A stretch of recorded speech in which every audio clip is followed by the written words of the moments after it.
With more than 2 million downloads, this is your number one source for true crime coverage in America. This is Murder in the Morning with Tony Bruschi and Stacey Cole. From the Hit Killers Podcast, Murder in the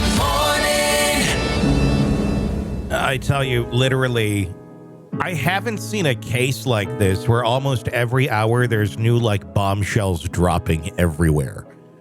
And that's the case of Diddy. It's been this way since the arrest.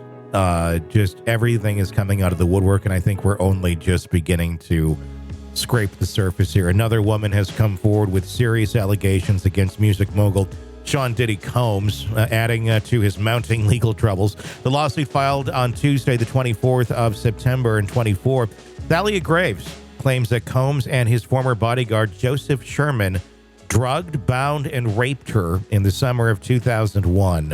The alleged attack took place at the famed Bad Boy Record Studio in New York. Graves, who was 25 at the time, had been dating a Bad Boy executive when the alleged assault occurred. She says that Combs used her relationship to lure her into a private meeting at his lounge, where she was given a drink believed to be laced with drugs. According to the lawsuit, Graves briefly lost consciousness and awoke to find herself bound and restrained while the assault was taking place. In a press conference held alongside her attorney Gloria Allred, Graves spoke about the lasting emotional toll of the alleged incident. Some of the hardest parts of the pain are the shame and guilt I've experienced, she said, which play a negative part in my daily ability to function, Graves said, holding back tears. She also stated that she had been blamed and threatened since the attack, further isolating her and making her feel responsible for what happened. The lawsuit claims that Combs and Sherman not only raped Graves, but also recorded the assault without her consent. Oh, my God. Because like everyone does. I mean, this is fucking insane. Shockingly, the footage was later distributed as pornography. I couldn't believe that they would record such a gruesome crime and then proudly share it with others, Graves said. I mean, that's where you are just so high on yourself and you think you can do fucking anything. You are literally showing other people you raping a person. This takes, I don't want to say this takes it to a new level of depravity, but because it was pretty bad before. Yeah. But this is a level I was not anticipating with him. I knew he was pretty fucked up. I knew there was a lot going on there, but this is almost, I don't want to say serial killer, but this is gross. This is, what the fuck's wrong with you, dude? Are we going to find Diddy snuff films next where he literally kills the people? I mean, this is one step away. I mean, this is not a sex tape. This is not a, Ray J and Kardashian or whatever the fuck. This is not that. This is a gang rape on tape so that he could go back and watch and enjoy in his sick fucking way. And then also show, who the fuck are you showing this to? Hey, look at me raping her. What the fuck? What the fuck is that? Well, and that makes me question, you're right. Who are you showing this to? Who else has been a party to this? Is this being sold on the dark web somewhere? Are you just showing this, on a screen at parties? What are you doing with this? Who is seeing this? Who else is a party to this? And why?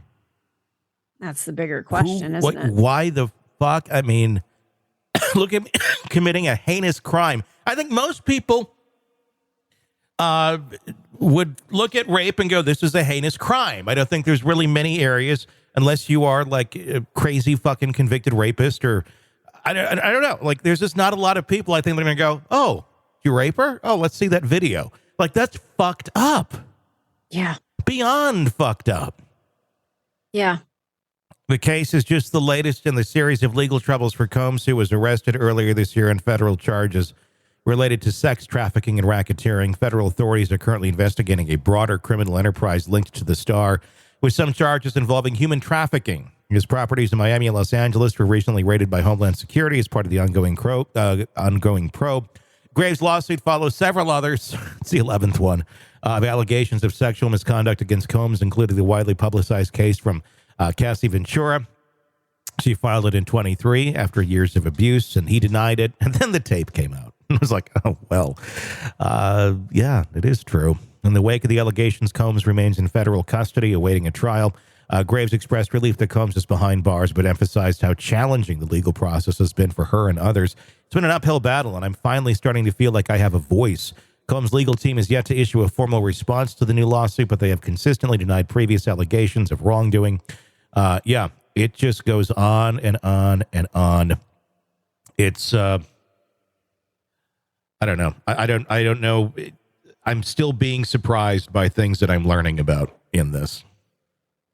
Well, and it seems really trite to say that, you know, this is the tip of the iceberg because it's everybody's saying that. But I think about what he's got, like an estate. I mean, there's an entire conglomeration of buildings and it's just a huge mansion. So it takes people to run that. So you've got cooks and valets and assistants and people who clean.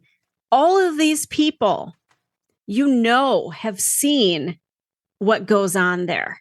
So they're all subject to what the fuck did you know and when did you know it? Yeah. So, you know, you might be a culinary expert, but you're about to get swept up in the Diddy madness. Yeah. You better be worried. I just imagine there are so many stories from people who came and went out of that world. I'm guessing there's probably many that, you know, just got the fuck out of there because they didn't want to be a part of it. They didn't want to be close to it. But they all had those non-disclosure agreements and all, like, it's all out the window now. There's, yeah. Well, when the feds ask you what you knew, I think you kind of go, well, I have an NDA, but yeah, you're the feds. Yeah, okay. Yeah, I don't know. We've seen some wicked things in radio that we weren't supposed to talk about. Nothing compared to what was going on in this place, but just no. You know, the music industry can be a dark place. We've talked about that before, and there's a lot of other stories that might start leaking out because now the seams are not secure, you know? There's a lot of people, I think, that are very scared right now. Should be. That unless they're just massively crazy narcissists like Diddy and they're just like, I got this. No, you don't. Trust me, you don't. No, I think there'll be a lot of other names, I think, that go down in not a very bright way after all this is said and done. There's so much more to come. You're neck deep in a dark, twisted tale, and just as the tension peaks, bam, a commercial about some miracle diet pill breaks the spell. It's like finding a fly in your soup after the first bite. But here's the fix. True Crime Today Premium Plus on Apple Podcasts. You get to enjoy your crime stories without the junk. Ad-free episodes, extended interviews that go beyond the surface, and early access to all the gruesome details. It's like swapping out a can of cheap beer for a glass of fine whiskey. So search for True Crime Today Premium Plus on Apple Podcasts. Subscribe and keep the darkness flowing uninterrupted.